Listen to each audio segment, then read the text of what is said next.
some reason, Batman just always stood out. It's one of the major characters of the 20th century, and so many people connect to it on such a deep level and for so many different reasons. The first conversation I had with Matt about it, I just knew there was something radically different from anything we'd seen in Batman movies before.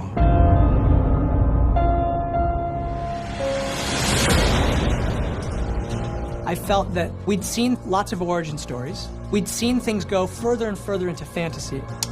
And I thought, well, one place we haven't been is grounding it the way that Year One does, to come right in to a young Batman, not be an origin tale, but refer to his origins and shaken to his core. Right from the beginning, there's a desperation to it. He's really working out this rage. All the fights seem very personal. What's so wonderful about this world is the exploration of the gray area. Catwoman really wants to fight for those who don't have someone else to fight for them. And that's where Batman and her really connect. He wants to inflict his kind of justice. He's just compelled to do it. There is no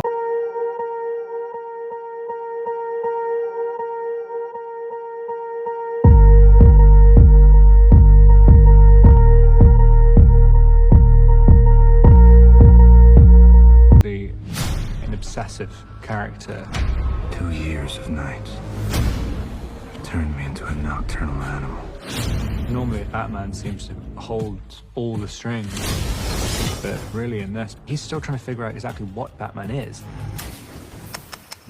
And the Riddler seems to know secrets about Batman and Bruce that even Bruce didn't know. They think I'm hiding in the shadows, but I am the shadows. For some reason, Batman just always stood out. Bruce doesn't know if being Batman is going to work or do anything. He's just compelled to do it. The hell are you supposed to be?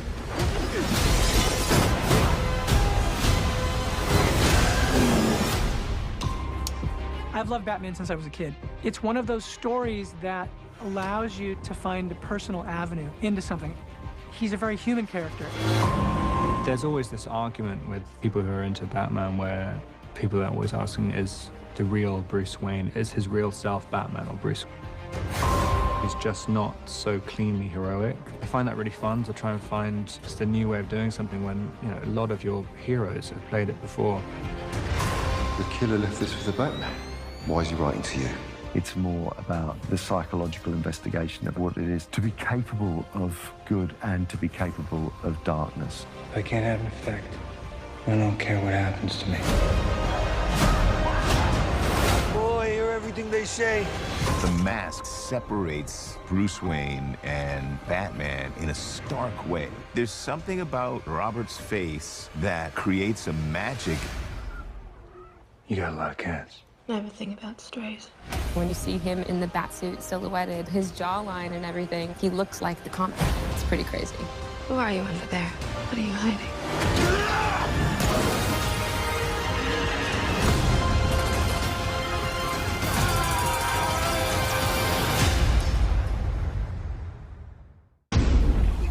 Gordon, as this kind of overwhelmed everyman, represents trust. He's at least trying to rise above the corruption and misdeed that have overtaken the city. Damn, guess it's good to be the mayor. The hell is this? Good cop, batshit cop? Also, he's a fan of the Batman. Oh, God.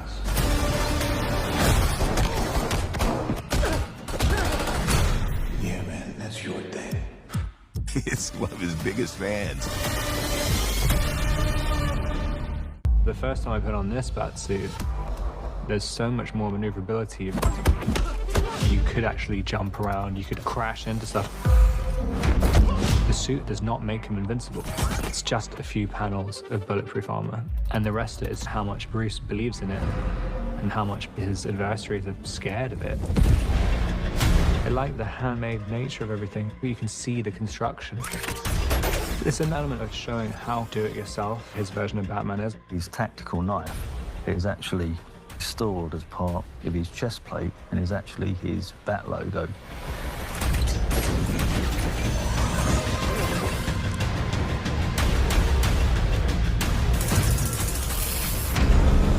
Batmobile looks like something he's built himself in his basement. Obviously, it looks pretty cool.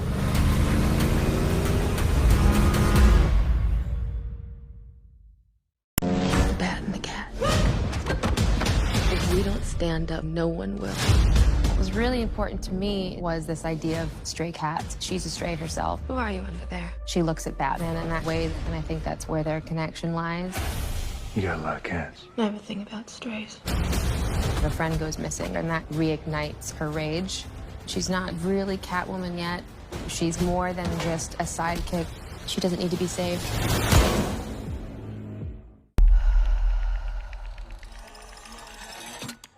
I wouldn't call Selina a villain. There's just so much in the gray. We're pretty good at that. That their idea of what justice is might be a little bit different. Who are you under there? What are you hiding? There was no question in my mind that Zoe was going to be a great Selina Kyle. I could feel that this was a character that she felt a connection to. You got a lot of cats. I have a thing about strays. He really struggles to think, you are on the bad side, that I like you. I really felt for her, her story, her past, her strength. I really found a character who was more than just a sidekick or more than just a good-looking girl in a tight outfit. She's a survivor. Who is she? No idea. The bat and the cat. It's got a nice ring. She really wants to fight for those who don't have someone else to fight for them. These two characters, they relate to each other, and she's this mirror image of him, and yet they're so damaged in their own way. If we don't stand up, no one will. They're both people who aren't afraid to die for what they believe in. And I think that is where Batman and her really connect. It's only gonna get worse for you. It'll be bloody. I know. I think she's ready to raise some hell. Selina, don't throw your life away. Don't worry, honey. I got 9 of them. The Riddler is justice. Who's fed up letting Gotham cycle through its corrupt roots. And he really becomes the Riddler because he saw what Batman was doing. Without Batman, you would never have the Riddler. I think it's more similar than Bruce would like to really admit. That's why it's extremely troubling for him. What's black and blue and dead all over? You. I'm your secret friend. What does a liar do when he's dead? Any of this mean anything to you? I've been trying to reach you. Riddler's asking for you. Normally, Batman seems to hold all the strings. The plan is entirely his, but in this, Batman's quite often on the back foot. He's still trying to figure out exactly what Batman is. The city streets are crowded for the holiday. Even with the rain, hidden in the chaos is the element, waiting to strike like snakes. The bastard murders you and your reputation. Maybe he's not who you thought.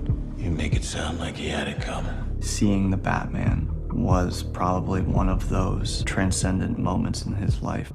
Without the Batman, you would never have the Riddler. I hope you're listening. Gotham needs you. The hell are you supposed to be? The Riddler lends itself to allowing us to go back to the origins of the Batman, which is DC. It's Detective Comics. I wanted to see a Batman that was challenged by these crimes, who was a little bit in a free fall.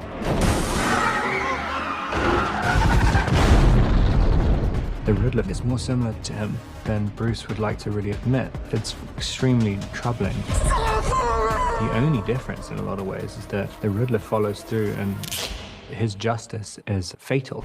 I felt that this idea of putting on masks and hiding your identity for people, that the power would come from that. I'm just an instrument here to unmask the truth. Unmasked.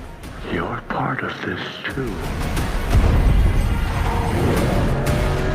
The Riddler seems to know secrets about Batman and Bruce that even Bruce didn't know. So it's a very reactive version of Batman that I don't think we usually get.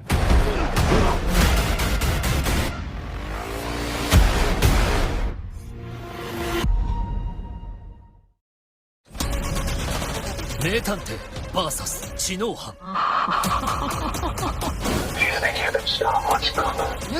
今世紀最大の謎解きゲームが始まるザ・バットマン Gotham feels like a very dangerous place. The Penguin wears the hardship of the life that he's lived. You look at his face and you see it's all there. You got some scars and corruption. I'm Oz. Oz is referred to as the Penguin by other people, but it's not a mantle that he engages with himself. It's more of a derogatory term as far as he's concerned.